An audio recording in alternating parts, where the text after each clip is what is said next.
मैं assistant professor in geography Delhi college Dharamshala में कार्यरत। जो जैसा कि आप सोशल मीडिया में देख रहे हैं, जितने भी आरोप लगे हैं और जो आरोप लगे हैं उनकी जांच चल रही है, जांच हो रही है, और जो कुछ भी जांच में आएगा तो उसका सामना करने के लिए मैं तैयार हूँ। अगर मैं दोषी ठहराया जाता हूँ, जो भी सज़ा मेरे को मिलेगी मैं उसके लिए तैयार हूँ। और उस लड़की के लिए भी न्याय मिले जिसने कि अगर इस चीज़ को बोला है कि मेरे मतलब इस तरह से मेरी मृत्यु हुई है, तो उसकी आत्मा को भी शांति। अब किस तरह से, क्यों, कैसे ये आरोप लगा दिए, ये मेरी समझ से तो परे है।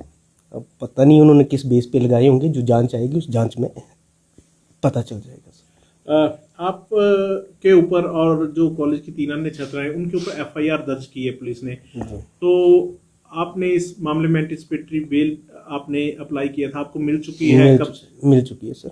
कहाँ से आपको ये बेल मिली? कौन से कोर्ट में आपने? सेशन कोर्ट धर्मशाला जी।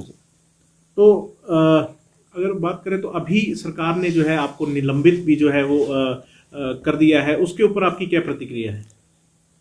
उसके बारे में मेरी प्रतिक्रिया ये ही है कि अगर निलंबित करने से जल्दी जांच हो जाती है और सभी को न्याय मिल जाता है तो इसके लिए भी ठीक है। सरकार ने ठीक ही किया होगा, जो प्रशासन कर रहा है वो ठीक ही कर रहा है, ताकि निष्पक्ष जांच जो वो हो जाए और उस लड़की के लिए भी न्याय मिले और उस दिवंगत आत्मा के लिए भी न्याय मिले और मेरे को भी न्याय मिले, क्योंकि मेरा भी परिवार है, मेरी भी 2 बेटी। रैगिंग का ऐसा है कि जब रैगिंग होती है तो स्टूडेंट जो कॉलेज में, इतना बड़ा कॉलेज है, इसमें अलग अलग कमेटीज़ बनी हुई हैं और उन कमेटीज़ के रिगार्डिंग हमारा कॉलेज प्रशासन जो वो 0 टॉलरेंस रखता है।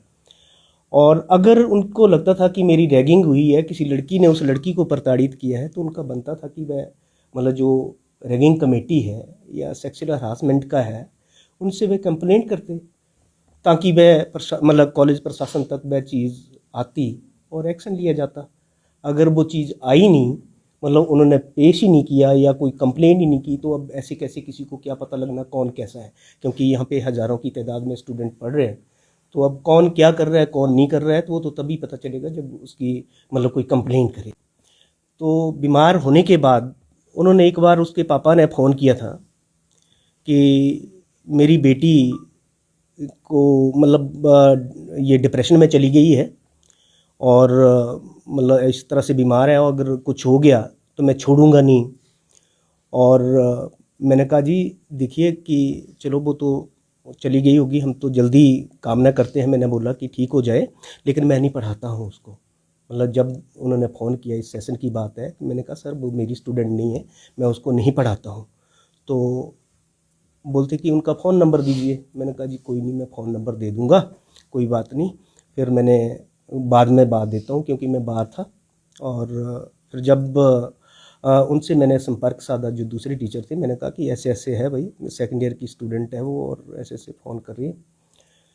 तो उन्होंने बोला कि कोई नहीं, मैं बात करता हूँ, मेरे को फ़ोन नंबर दो। तो उन्होंने, फिर मैंने उनको फ़ोन नंबर दे दिया था और शायद उन्होंने बात करी होगी। जब कॉलेज में आती है, कोई स्टूडेंट आता है, तो हमें तो सारे ठीक ही लगते हैं। कोई क्लास में ऐसी कोई कभी बीमार हुई हो या कभी मतलब किसी तरह की कोई हाइपरटेंशन हो जाती है, इस तरह की कोई चीज़ है, या इससे कोई सिम्टम रहे हो, वो तो उस टाइम तो नहीं थे, वो तो नज़र नहीं आए।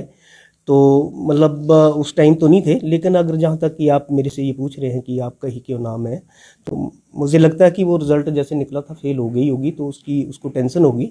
और टेंशन की वजह से मतलब जब उन्होंने पूछा था कि मेरे को अगली क्लास में एडमिशन लेने दीजिए, तो हमने सिर्फ इतना ही कहा था कि बेटा ऐसे नहीं होता, एज़ पर नॉर्म आपको जो वो फर्स्ट ईयर में ही एडमिट होना होगा या डिमोट होना होगा।